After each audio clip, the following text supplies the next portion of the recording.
Capítulo 1. A principios del invierno de 1787, en el ala este del Palacio de Versalles. Joseph estaba sentado en una habitación adornada con adornos dorados de estilo rococó y grandes pinturas al óleo, meneando la cabeza con una sonrisa irónica al mirar el examen que tenía delante. La luz de un lujoso candelabro de cristal de 2 metros de diámetro parpadeaba, proyectando reflejo sobre su clara piel, así como sobre sus rasgos juveniles y delicados, haciéndolo parecer el apuesto París de un cuadro. A su lado, un hombre mayor con una peluca blanca rizada y que llevaba una corbata de encaje suspiró y con decepción brillando en sus ojos marrones, se inclinó ante Joseph y dijo: «Príncipe heredero, si encuentra esto difícil, tal vez pueda comenzar con los cursos básicos». José se sobresaltó y rápidamente volvió a la realidad de su ensoñación, asintiendo cortésmente hacia el anciano. «Señor Lagrange, creo que puede estar equivocado. Me refería a realizar el examen final de su curso, no el examen de ingreso». De hecho, este modesto anciano no era otro que el fundador de la mecánica analítica, un pionero de la teoría de grupos y el célebre matemático y físico francés conocido como el príncipe de las matemáticas, Lagrange. ¿Examen final? Lagrange frunció el ceño al muchacho de solo 13 años. Su Alteza, los cursos que enseño son de nivel universitario, ¿podría? Los otros jóvenes nobles extravagantemente vestidos que estaban tomando el examen inmediatamente voltearon la cabeza y miraron, sus ojos llenos de curiosidad. En ese momento, un muchacho de 16 años que vestía un abrigo de seda bordado con cuello de encaje y con los ojos ligeramente caídos mostró una expresión desdeñosa y dijo en voz alta: «Príncipe heredero, recuerdo que aún le quedan 2 años para completar los cursos básicos». Hizo un gesto con la cabeza hacia el anciano. «El señor Lagrange suele decir que hay que subir la escalera de las matemáticas paso a paso, porque apuntar demasiado alto seguramente conducirá a una caída desagradable. Tal vez Su Alteza debería prestar atención a este consejo». José lo ignoró y le dijo con seriedad a Lagrange: «Señor, he estudiado matemáticas en la universidad por mi cuenta. Realmente necesito hacer el examen final». El anciano matemático suspiró con resignación y se volvió hacia su asistente. «Andrei, por favor tráeme el examen que está al final de mi carpeta». «Por supuesto, profesor». Pronto, varios exámenes fueron colocados delante de Joseph. Los escaneó rápidamente y descubrió que la dificultad había aumentado varias veces en comparación con el anterior, pero la mayor parte todavía era de nivel secundario de generaciones posteriores, e involucraba una cantidad limitada de contenido de cálculo. Realmente no era difícil para él. Sí, hace poco más de medio mes, todavía estaba en el siglo XXI, estudiando su maestría. Ese día, fue a Francia con su tutor para trabajar en un proyecto de turbina eólica, cayó accidentalmente de lo alto de una torre y, cuando despertó, se encontró reencarnado en el hijo mayor de Luis XVI. Louis Joseph. Quizás debido a los efectos del viaje en el tiempo, Joseph nació unos años antes de lo que indica la historia y ya tenía 13 años. Mientras Joseph escribía rápidamente la respuesta a la primera pregunta bajo la mirada escrutadora de Lagrange, su mente vagó hacia la trayectoria histórica de Francia. La Revolución Francesa estallaría el año siguiente, la familia real sería ejecutada y, como príncipe heredero, no podría escapar, el rey Luis XVI era inepto en todo excepto en cerrajería, Francia estaba endeudada por más de 2.000 millones, pero tenía un ingreso anual de solo 500 millones. Debido al colapso financiero, los funcionarios públicos tenían salarios atrasados, las operaciones gubernamentales estaban en dificultades, el comercio exterior se estancó y las colonias se estaban deteriorando. Para reforzar las finanzas, el gabinete no tuvo más opción que imponer fuertes impuestos, exprimiendo a la gente común hasta los huesos, mientras que la nobleza exenta de impuestos vivía una vida de extravagancia. Además, el verano siguiente Francia se enfrentaría a una granizada terrible y, con el impacto de las sequías de los años anteriores, una hambruna nacional era inminente. A esto le seguiría una multitud de personas hambrientas que tomarían por asalto la Bastilla, lo que desencadenaría la inmensa conmoción de la Revolución, con cientos de miles de personas que encontrarían su fin en la guillotina. Así que, para mantener la cabeza fría, contó sus opciones con los dedos. 1. Resolver el déficit fiscal de Francia. 2. Asegurar suficiente comida para evitar la hambruna. 3. Tratar con los nobles traidores. Y, por último, defenderse de los codiciosos británicos y prusianos. Con una hambruna que comenzó en julio, le quedaba apenas más de medio año, y se frotaba la frente con fastidio, por ser demasiado joven para participar en los asuntos de Estado y no tener salida para sus esfuerzos. Fue un comienzo absolutamente infernal, con pocas esperanzas. No muy lejos, el joven de ojos caídos vio sus movimientos y supuso que estaba preocupado porque no podía resolver el problema. Inmediatamente se burló con desdén. ¡Qué idiota! De hecho viene aquí diciendo que puede manejar cursos universitarios, ¡qué vergüenza! Porque este hombre de paja es el príncipe heredero y no yo. Mientras pensaba en cómo salvar su vida, Joseph escribió rápidamente las respuestas y pronto completó la primera página del examen. Pasó las páginas con cierta impaciencia, pues una vez que hubiera superado la asignatura de Lagrange, podría considerar completados sus estudios en la Universidad de París. Medio mes antes, le había propuesto a la reina María, su madrastra, que quería participar en la política para revertir la terrible situación en la que se encontraba, pero ella lo rechazó rápidamente, diciéndole que se concentrara en sus estudios y esperara hasta alcanzar el éxito académico.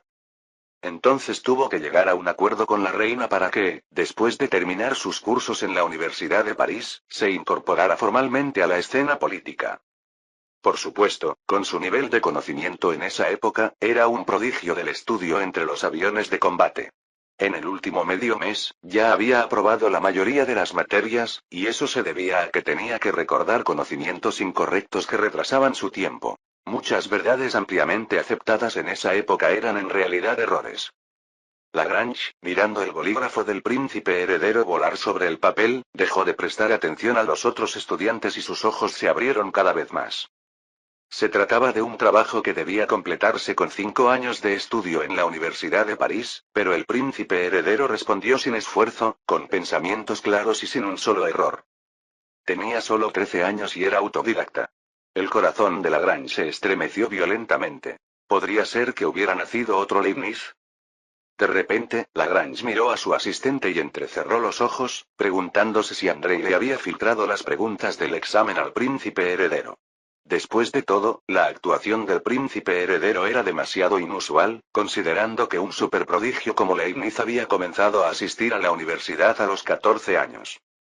Inmediatamente tomó un trozo de papel y rápidamente escribió unas líneas y se las entregó a José, diciendo: Su Alteza, no es necesario terminar el resto. Solo complete estas pocas preguntas y consideraré que ha aprobado. Al ver esto, el joven de ojos caídos se burló de sí mismo. Lagrange está tratando de hacerlo fácil porque ve que no sabe cómo. Qué tonto aferrarse a la familia real. Debo encontrar una manera de que todos vean el examen del príncipe heredero más tarde, para que se avergüence como corresponde. Joseph miró el papel con sorpresa. Solo había 5 preguntas. La dificultad seguía siendo la misma, pero la cantidad era menor. Buenas noticias. Terminó rápidamente las 2 primeras preguntas y luego vio la tercera. Escribe la prueba del teorema de Rolle. Lo sabía muy bien y, sin pensarlo 2 veces, escribió en el espacio en blanco. El teorema de Rolle establece que para una función continua f en un intervalo cerrado a, b, y f es diferenciable en el intervalo abierto a, b, si f, a, igual f, b, entonces existe al menos un punto c en el intervalo abierto a, b, tal que la derivada de f en ese punto es 0. Demostración. Como la función f, x, es continua dentro de a, b, alcanza su valor máximo, m, y su valor mínimo, m. Joseph completó la prueba rápidamente, pero sintió que la respiración de Lagrange se aceleraba a su lado. Levantó la vista y vio al viejo matemático mirando la hoja del examen con la emoción de ver un primer amor. Joseph volvió a mirar inmediatamente las preguntas y dudó. No debería haberlo escrito mal, ¿verdad? Lagrange tomó el papel del examen y, después de examinar la prueba varias veces, murmuró para sí mismo. Así que también es válido para las funciones diferenciables. ¿Por qué no se me ocurrió? Luego volvió su mirada ferviente hacia Joseph. Su Alteza, ¿cómo llegó a pensar en esto? Ah. No es simplemente, de pronto Joseph recordó que Rolle simplemente había demostrado que en una ecuación polinómica con 2 raíces adyacentes, la ecuación tiene al menos una raíz en el medio, y no fue hasta el siglo XIX que se extendió a las funciones diferenciables. ¿Había sido descuidado y no lo suficientemente cuidadoso? Tos. Se apresuró a recuperar el papel y cambió de tema. Lagrange, señor, voy a responder las 2 últimas preguntas ahora. Capítulo 2. No, no es necesario continuar. Lagrange agarró con fuerza los hombros de Joseph, emocionado. Esta derivación completamente nueva es suficiente para demostrar tu capacidad. Regresaré a la universidad hoy para solicitar la certificación de tu título. Muchas gracias. Sonrió Joseph de alegría, se liberó del agarre del viejo matemático, le hizo una reverencia y salió corriendo por la puerta. Lagrange tenía la intención de pronunciar un discurso, pero descubrió que el hombre se había escapado. Se detuvo un momento y luego lo siguió apresuradamente, gritando con urgencia. Su Alteza, ¿cómo se le ocurrieron las funciones diferenciables? Cuénteme cómo lo pensó. Los jóvenes en el aula se miraron desconcertados y pasó un tiempo antes de que alguien dijera vacilante. ¿Alguien puede decirme si el príncipe heredero se ha graduado? Así parece. Pero solo vino hoy. El joven con los ojos entornados miró fijamente la figura de Joseph que se alejaba y dijo amargamente. No, debe haber hecho trampa. Andrei lo miró sin expresión alguna, planteándole el problema que Lagrange le había planteado. La pregunta fue inventada en el momento por el profesor, y la prueba del príncipe heredero es un descubrimiento matemático completamente nuevo. Duque de Chartres, si cree que haciendo trampas se puede lograr esto, tal vez le gustaría intentarlo usted mismo. El duque de Chartres se quedó mirando las fórmulas que no podía entender en absoluto, como si lo hubiera alcanzado un rayo. Siempre se había considerado la flor innata de la juventud real, pero ahora ni siquiera podía comprender la prueba escrita. ¿Podría ser que la incompetencia anterior de José fuera toda una actuación, solo para hacer el ridículo? Apretó fuerte los puños. Joseph, espera, tarde o temprano te tendré arrastrándote a mis pies. Joseph, por supuesto, no podía oír la conversación de los demás, pero incluso si lo hubiera hecho, no le habría importado. Solo escuchaba el parloteo de los niños. En ese momento, lo único en lo que pensaba era en que finalmente podría participar en la política, en cómo reorganizar Francia y evitar el estallido de la revolución y el riesgo de perder la cabeza. Lagrange, jadeante, lo alcanzó, molestándolo con numerosas preguntas durante un rato, luego, de repente, sintió como si hubiera captado algo de la prueba del príncipe heredero, murmurando para sí mismo. ¿Qué pasa si F-A no es igual a F-B? Lo repitió varias veces, su expresión se tornó seria, luego se despidió apresuradamente de Joseph, regresando directamente a la oficina de la universidad. José lo vio alejarse, susurrando suavemente. Si F, A F, B, entonces ese es el teorema del valor medio de Lagrange. Buena suerte si intentas demostrarlo unos años antes. Una vez que la silueta del viejo matemático desapareció de la vista, le hizo un gesto al asistente que lo seguía de cerca. Eman, ¿dónde está la reina María ahora? El joven alto y rubio se inclinó rápidamente y respondió. Su Alteza, la reina María está en su salón de té. Joseph le hizo un gesto con la cabeza y corrió hacia el otro extremo del amplio pasillo. El vigoroso ejercicio le provocó un ataque de tos, lo que le recordó que su neumonía aún no se había curado. El físico del propietario original estaba muy débil y la neumonía había durado más de un mes sin signos de recuperación. Hizo un gesto a Eman, que se había acercado, para indicarle que estaba bien y luego de caminar más de 100 metros, finalmente vio la puerta del salón de té de la reina. A partir de ese día, finalmente podría poner en práctica sus habilidades y comenzar a salvarse. Respiró profundamente y atravesó las puertas, entre los guardias de ambos lados, y entró a la habitación. En el salón de té, decorado con una acogedora elegancia, estaba sentada la reina María, con el pelo recogido en un complicado peinado de 60 centímetros de alto, la piel clara y un par de hermosos ojos de un azul claro. Estaba apoyada en un sillón de estilo oriental, con documentos en una mano y una taza de té en la otra, escuchando atentamente a un ministro que estaba a su lado. Parecía que se ocupaba de asuntos de gobierno.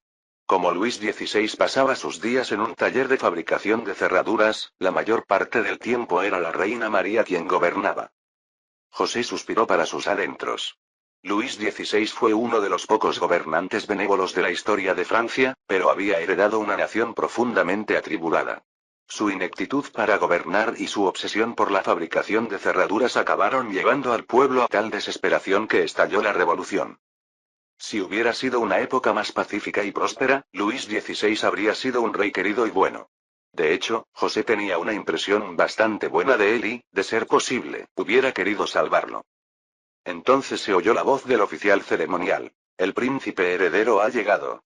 Siguiendo la etiqueta de la corte, José dio medio paso hacia atrás con su pie derecho, de cara a la reina María, se tocó el pecho e hizo una reverencia, luego devolvió el saludo a cada ministro en la sala antes de avanzar emocionado y decirle a la reina: Madre, he aprobado el examen de graduación de matemáticas en la universidad. José, realmente eres el orgullo de tu padre y de mí. Ella ya había enviado a alguien para verificar los estudios del príncipe heredero y confirmó que, aparte de matemáticas, había aprobado todas las materias con excelentes calificaciones, lo que significa que, en este momento, había completado el plan de estudios de la Universidad de París. Miró a su hijo con una expresión compleja. ¿Por qué mantuviste en secreto tu estudio por tu cuenta, para tu padre y para mí? Quiero decir, podrías haber estudiado con un tutor. Para explicar su repentina transformación en un estudiante destacado, Joseph solo pudo inventar una excusa. Había estudiado en forma privada durante muchos años. Porque, dijo Joseph, preparándose, quería darte una sorpresa. Esta sorpresa es realmente maravillosa. La reina María tomó un trozo de pudín con fresas y se lo metió en la boca, luego acarició cariñosamente su cabello ligeramente rizado. ¿Cómo entró todo este conocimiento en tu cabecita? Un hombre alto y delgado, con una camisa estampada de color azul oscuro y un cuello adornado con zafiros, frunció el ceño y le susurró al ministro que estaba a su lado. Obispo Brienne, el príncipe heredero acaba de decir que ha terminado sus estudios universitarios de matemáticas. Este último asintió. Así parece. ¿Cómo es eso posible? Yo también estoy muy sorprendido. Detrás de ellos, el secretario de confianza de la reina María añadió suavemente. No se trata solo de matemáticas.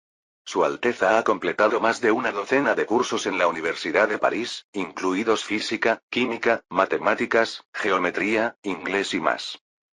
Los pocos ministros que estaban a su alrededor inmediatamente abrieron los ojos. ¿Cómo es eso posible?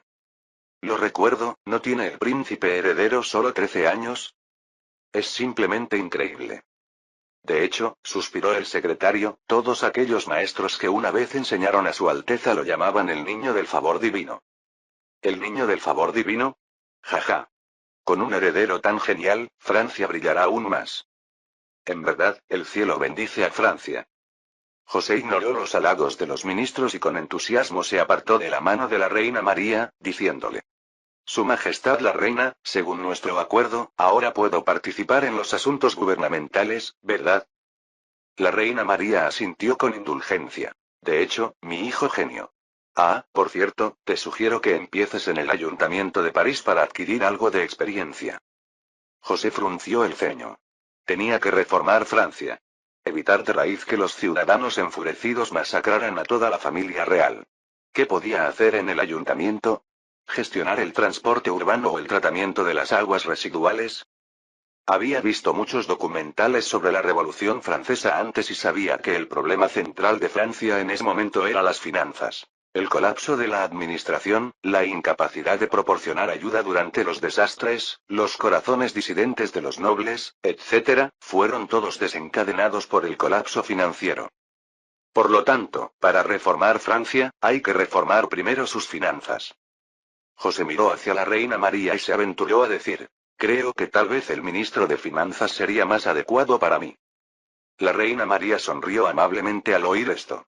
Los problemas financieros de Francia eran una enfermedad crónica y, desde la llegada al poder de Luis XVI, casi todos los esfuerzos de la corte se habían centrado en resolver la crisis financiera, pero siempre habían sido inútiles.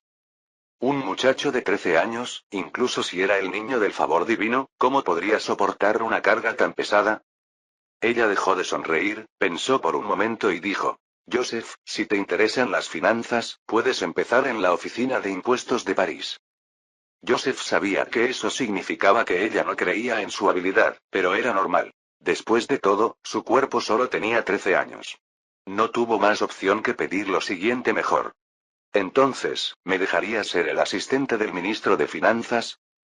En aquella época, el papel del asistente era esencialmente el de un viceministro de Finanzas, el segundo al mando en materia financiera.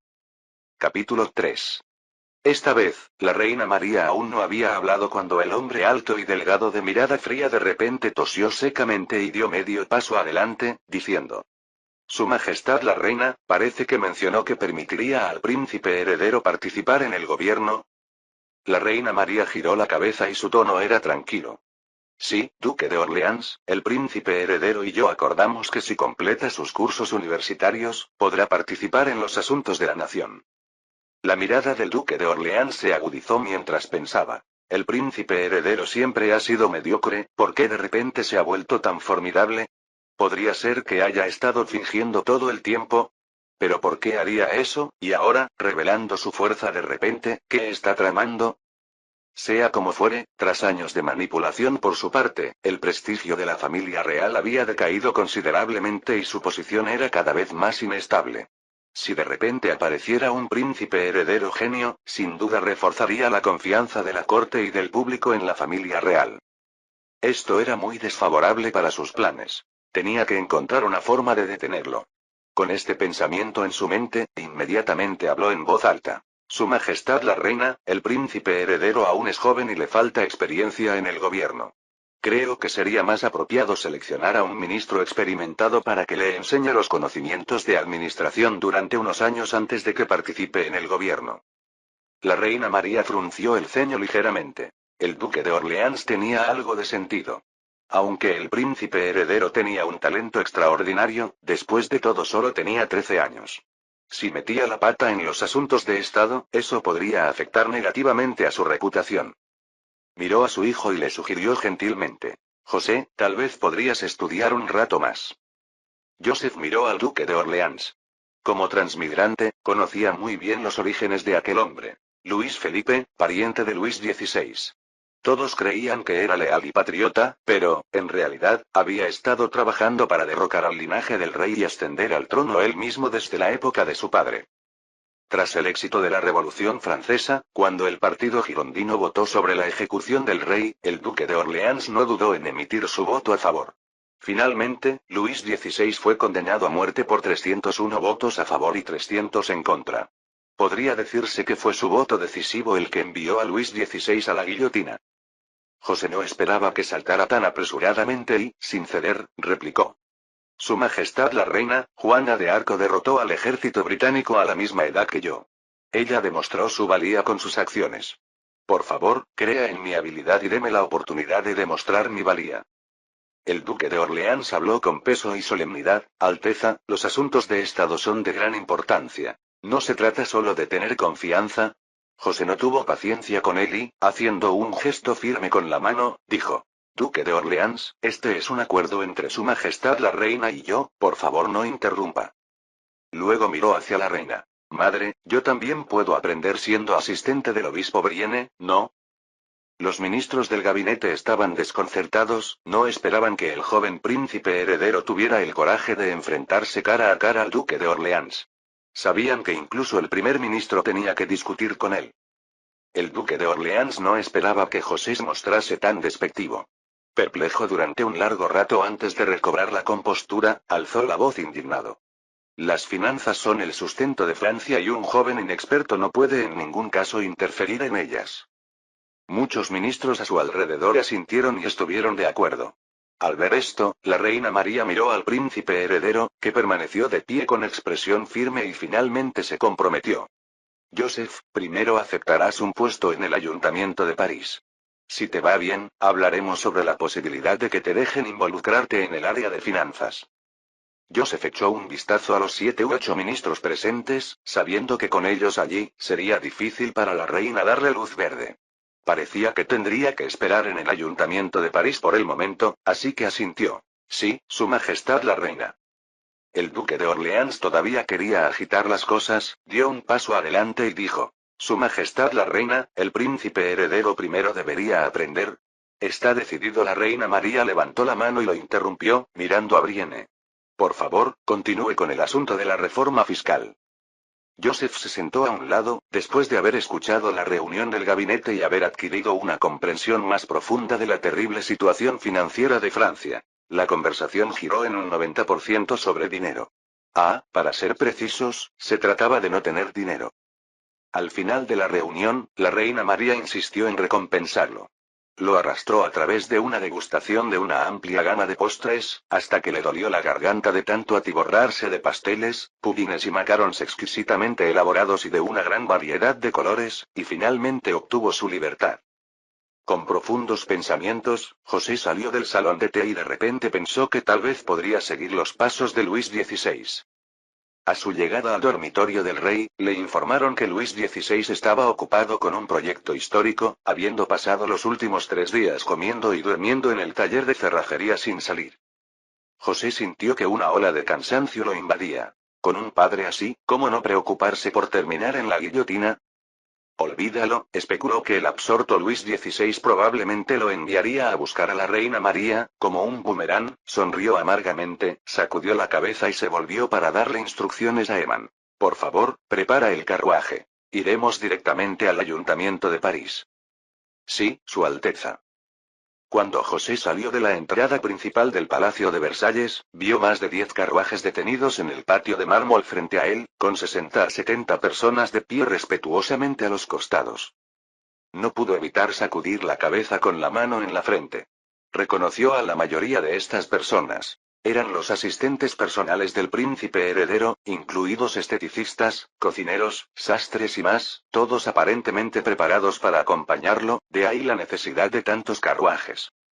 Joseph hizo que Eman los enviara de vuelta a toda prisa.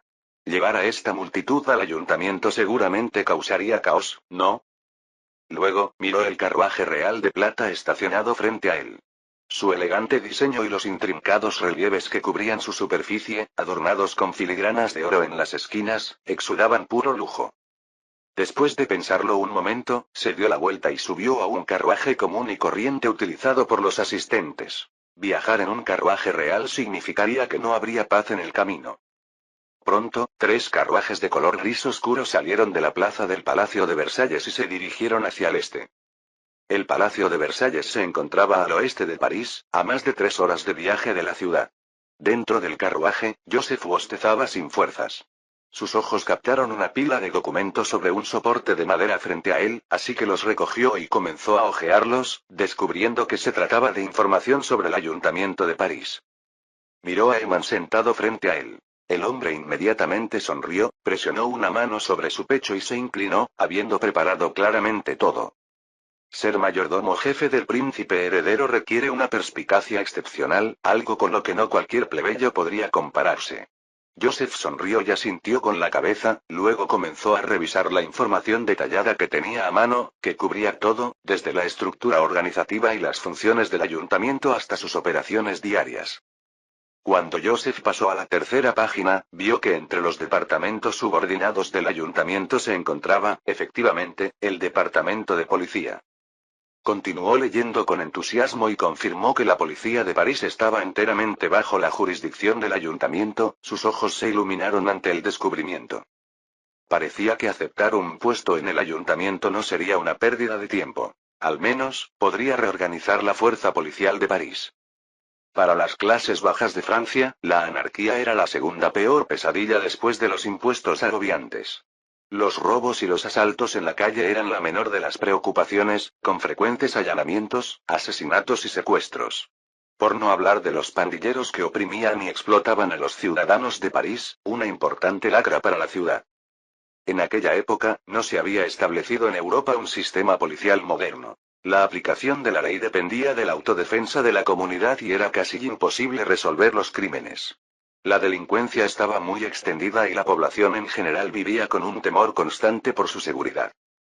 Por lo tanto, reformar la policía era de gran importancia. Abordar el problema de la seguridad pública podría mejorar enormemente la estabilidad social, y la estabilidad social podría, a su vez, reducir sustancialmente el impulso del pueblo a rebelarse contra la familia real. Después de que Joseph terminó de examinar la información del ayuntamiento, reflexionó en detalle sobre las mejoras necesarias para la reforma policial. El carruaje ya había entrado en la ciudad de París y un hedor abrumador entró de inmediato por la ventana. Capítulo 4. Joseph abrió las cortinas con naturalidad y, al ver la escena circundante, inmediatamente frunció el ceño. Desde que llegó a este mundo, había estado haciendo exámenes en el Palacio de Versalles. Esta fue su primera mirada al rostro de París.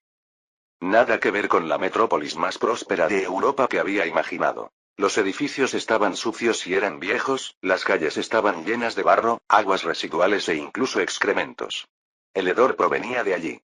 De vez en cuando, los cuerpos de animales muertos flotaban río abajo por el Sena, mientras que los talleres a lo largo de la orilla vertían aguas residuales de extraños colores en el río, tiñéndolo de marrón. Los comerciantes instalaban sus puestos al azar a ambos lados de la calle, lo que hacía que la ya espaciosa calle estuviera extremadamente congestionada. Los niños agitaban terrones de barro y se perseguían alegremente unos a otros. Se oían maldiciones sin ninguna razón clara. Las peleas y los altercados eran algo habitual y los transeúntes hacían oídos sordos a los gritos de los que eran golpeados. Incluso se produjeron robos a plena luz del día, que no cesaron hasta que Joseph hizo intervenir a su guardia. Los ladrones se escabulleron entonces por los callejones. Y esto ocurría en el barrio del Louvre, supuestamente la zona más segura de todo París. En resumen, toda la ciudad carecía de cualquier ambiente romántico influenciado por el pensamiento de la Ilustración, y tampoco mostraba el vigoroso espíritu de la Revolución Industrial. A pesar de su proximidad, el Gran Palacio de Versalles parecía existir en un mundo diferente al de París. El carruaje cruzó la orilla norte del río Sena y el cochero gritó suavemente: «Vaya». Lo que hizo que el vehículo se detuviera lentamente. «Su Alteza, hemos llegado». Eman hizo una reverencia para indicarlo y luego descendió del carruaje para abrirle la puerta al príncipe heredero. José se frotó las nalgas, que casi habían sido sacudidas hasta hacerlas pedazos, y bajó las escaleras dispuestas por sus asistentes y levantó los ojos para ver un grandioso edificio de casi 100 metros de ancho al frente, sus paredes exteriores cubiertas de estatuas, compuesto por numerosas columnas y ventanas arqueadas de piso a techo, como un enorme castillo que presidiera el centro de París, declarando el poder supremo de la clase feudal. El ayuntamiento ya había recibido la noticia de la visita del príncipe heredero y funcionarios de todos los rangos estaban ahora reunidos en la plaza frente a la entrada principal para saludar a su Alteza. Pero el carruaje real plateado que habían estado esperando ansiosamente nunca apareció. No fue hasta que 3 carruajes de color gris oscuro se detuvieron frente a la entrada principal del ayuntamiento y Eman salió del carruaje que el comisario municipal de París, Lebebelle, movió el párpado y rápidamente hizo una seña a quienes lo rodeaban. «Rápido. Es el príncipe heredero». Lebebelle presionó su sombrero tricornio negro y movió sus piernas ampliamente abiertas, impulsando su cuerpo que estaba cerca de 200 libras, y llevó a todos a correr frente a Joseph para inclinarse respetuosamente uno tras otro: «Su Alteza, el príncipe heredero». Los músicos de los alrededores también se despertaron y comenzaron a tocar su música con prisa y nerviosismo. Lebebelle fue el primero en presentarse y luego, señalando a un hombre de mediana edad que estaba a su lado, con ojos azul grisáceo y pómulos tan marcados que parecían perforarle la piel, dijo: «Su Alteza, permítame presentarle, este es el vizconde Freselle, presidente de la Cámara de Comercio de París». Al oír esto, Joseph miró detenidamente al hombre. Por la información que había recibido hacía un tiempo, sabía que, aunque Lebebelle era el comisario municipal de París, equivalente al alcalde, la autoridad principal real en París era este Freselle. No había forma de evitarlo, el gobierno estaba escaso de fondos y para mantener las operaciones, tenía que depender de la Cámara de Comercio para financiarlas. Además, las conexiones de la Cámara de Comercio podían resolver muchos problemas, por lo que el presidente de la Cámara de Comercio se había vuelto extremadamente poderoso. El vizconde Freselle dio un paso adelante nuevamente para hacer una reverencia. «Alteza, hemos preparado un almuerzo en su honor. Esperamos que nos honre con su presencia». Aunque a José le disgustaban enormemente los banquetes y bailes de esa época, pues consideraba que sus intrincadas ceremonias y reglas eran una auténtica tortura, no se podían ignorar las expectativas sociales, por lo que asintió en respuesta. «Entonces os agradezco mucho a todos». En el espacioso y lujoso salón del ayuntamiento, los sirvientes iban y venían afanosamente y las mesas estaban repletas de platos variados y valiosos. Los que se enfriaban eran reemplazados rápidamente por otros nuevos. La risa y la charla fluían entre el tintineo de las tazas.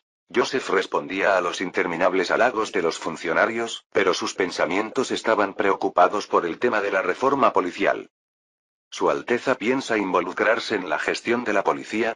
El corpulento alcalde, sorprendido, intercambió miradas con el presidente de la Cámara de Comercio y luego se volvió rápidamente hacia Joseph con una sonrisa compensatoria. Su Alteza, es tan noble, ¿cómo puede tratar con ladrones y asesinos de poca monta?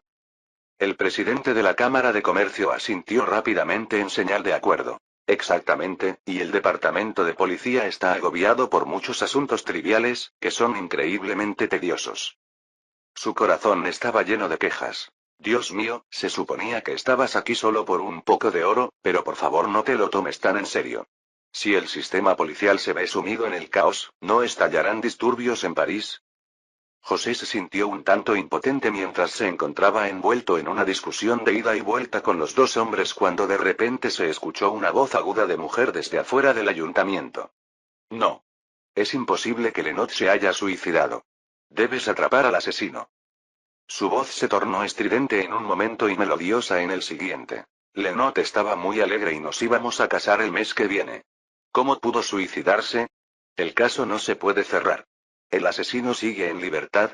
El rostro regordete del alcalde se oscureció mientras decía enojado. ¿Por qué ha regresado otra vez?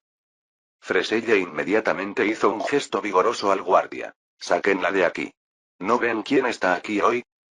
Luego se volvió hacia Joseph con una sonrisa de disculpa. Ah, Su Alteza, ella es solo una loca. No dejes que afecte tu estado de ánimo. José miró por la ventana y preguntó. La escuché mencionar a un asesino, ¿qué pasó exactamente?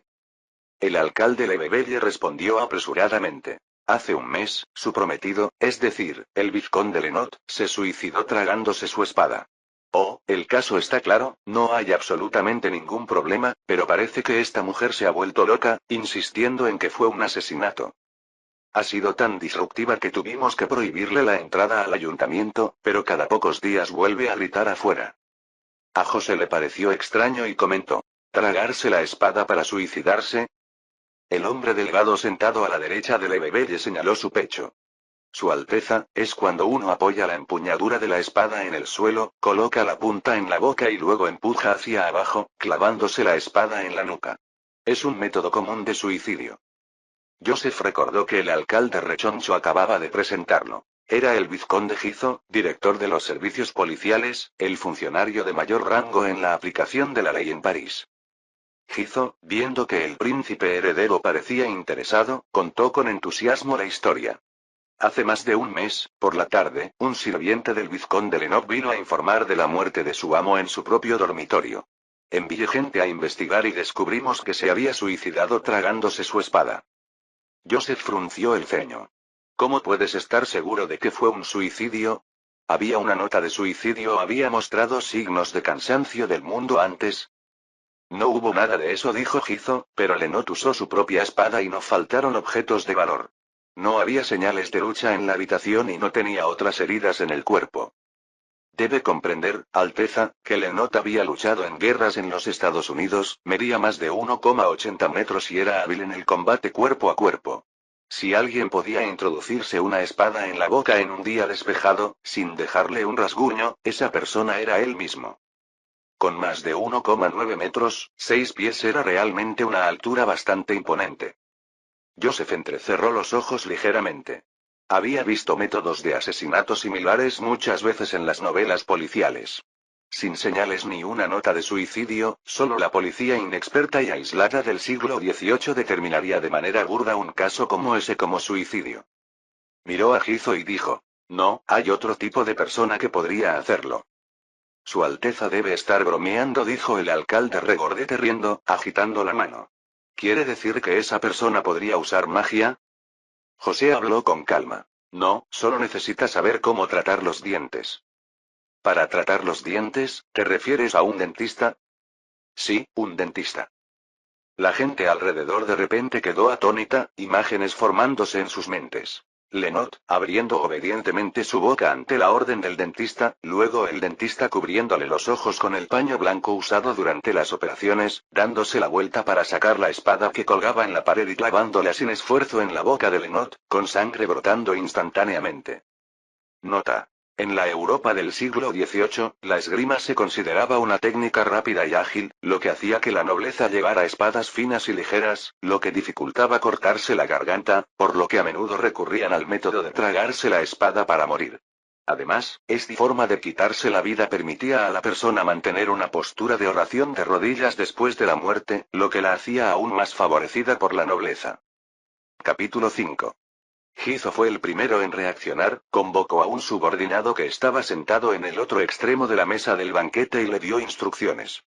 César, toma a algunos hombres y verifica si hubo algún dentista que haya tenido contacto con Lenot hace un mes. José reflexionó un momento y luego agregó: si un dentista hubiera estado en la casa de Lenot, su sirviente lo sabría. Pero el testimonio del sirviente no mencionó, comenzó Gizo antes de detenerse de repente, dándose cuenta de algo. Espera. César, interroga también al sirviente. Sí, mi señor. Afuera del ayuntamiento, los llantos de la prometida de Lenot habían cesado, no se sabía si porque los guardias la habían echado o alguien le había informado de que el caso iba a ser investigado nuevamente. Por la tarde, el corpulento alcalde, acompañado de un grupo de funcionarios del ayuntamiento, llegó para invitar a Joseph a una cena. Fue entonces cuando el policía llamado César se acercó apresuradamente y le susurró algo a Gizo. Los ojos de este último se iluminaron. Se volvió hacia José, le puso una mano sobre el pecho en un gesto de respeto y proclamó con voz alta. Su Alteza, como usted había supuesto, el sirviente de Lenot confesó poco después de su arresto. Dijo que, efectivamente, un dentista había visitado la casa de Lenot en el momento del crimen. El sirviente había recibido dinero de ese hombre y había brindado falso testimonio. El jefe del Consejo de Comerciantes preguntó urgentemente: ¿qué pasa con el asesino? César registró la residencia del dentista y descubrió que era británico. Su hermano había luchado en los Estados Unidos y fue asesinado por Lenot. Vino en busca de venganza. Gizo bajó la cabeza y se aclaró la garganta con una tos. Sin embargo, César lo mató accidentalmente durante la persecución. La docena de funcionarios del ayuntamiento que se encontraban alrededor, al oír esto, no pudieron evitar mirar a Joseph con sorpresa y admiración en sus ojos. En el banquete del mediodía, el príncipe heredero había deducido la situación del asesino basándose únicamente en algunas pistas que había escuchado por casualidad.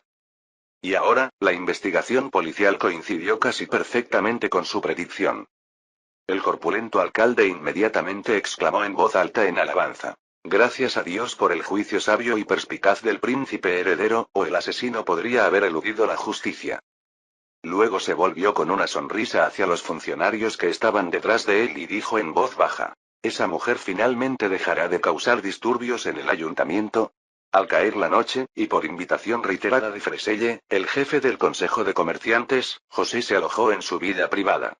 El ayuntamiento estaba demasiado lejos del Palacio de Versalles y no quería viajar de un lado a otro. Joseph se reclinó en la suave cama, mirando fijamente la pared de enfrente, pero sintiéndose algo molesto. Hoy, el corpulento alcalde y el jefe del Consejo de Comerciantes habían estado dándole largas, no queriendo aceptar su participación en el departamento de policía.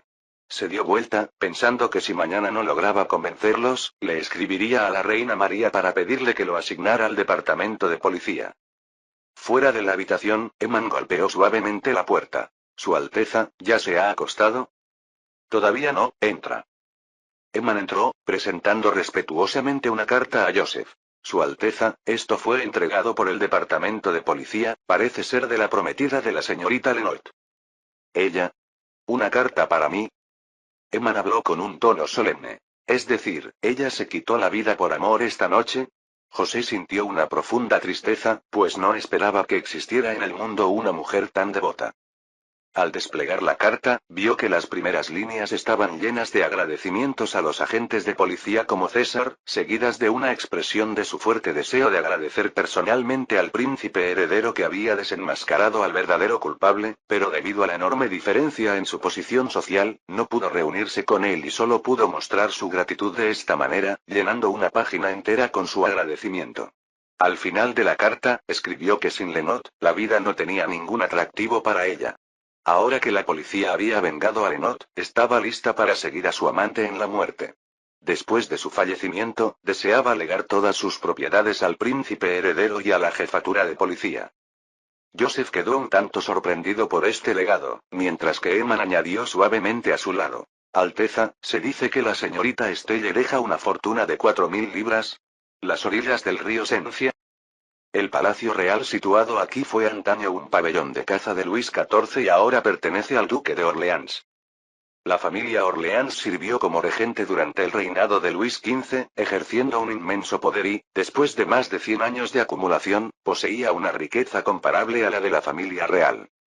El actual duque de Orleans había seguido ampliando su influencia desde la época de su padre, basándose en ello. Aunque no ocupaba ningún cargo oficial, podía asistir a las reuniones del gabinete y tenía una autoridad considerable. Además, al ser un actor hábil y no tacaño con su dinero, era un invitado bien recibido en diversos círculos políticos y mantenía un gran prestigio entre la nobleza. Un lujoso carruaje entró en el Palacio Real y se detuvo frente a la galería donde descendió el duque de Orleans, bajando las escaleras dispuestas por sus sirvientes. No muy lejos, se oía el sonido de un discurso procedente del jardín. Giró la cabeza para mirar en esa dirección, con una sonrisa en la comisura de los labios. Sabía que se trataba de una reunión de algunas organizaciones descontentas con la familia real. De hecho, el Palacio Real se había convertido en una base secreta contra la familia real, donde se reunían a menudo los futuros miembros del núcleo duro de los Feuillants, el partido girondino y los jacobinos. Además, aquí se comerciaban diversos artículos prohibidos, incluidas armas controladas. El duque de Orleans utilizó su poder para brindarles un paraguas protector. Lo había logrado con mucho esfuerzo durante décadas, apoyando todo lo que pudiera ayudar a derrocar a la familia real. El duque de Orleans le arrojó su abrigo a un sirviente y entró en el salón principal. Justo cuando un guardia abrió la puerta, vio a su hijo regañando a una criada. Se aclaró la garganta y se acercó diciendo: «Felipe, ¿qué ha pasado aquí?». El joven se dio la vuelta. Era el joven de ojos caídos que había hecho el examen de matemáticas con Joseph esa mañana. Señaló a la criada y gritó con fuerza: «Esta idiota. Me trajo té negro cuando estaba de mal humor. Y está tan caliente. ¿Qué es lo que te ha molestado tanto?». Ese Joseph.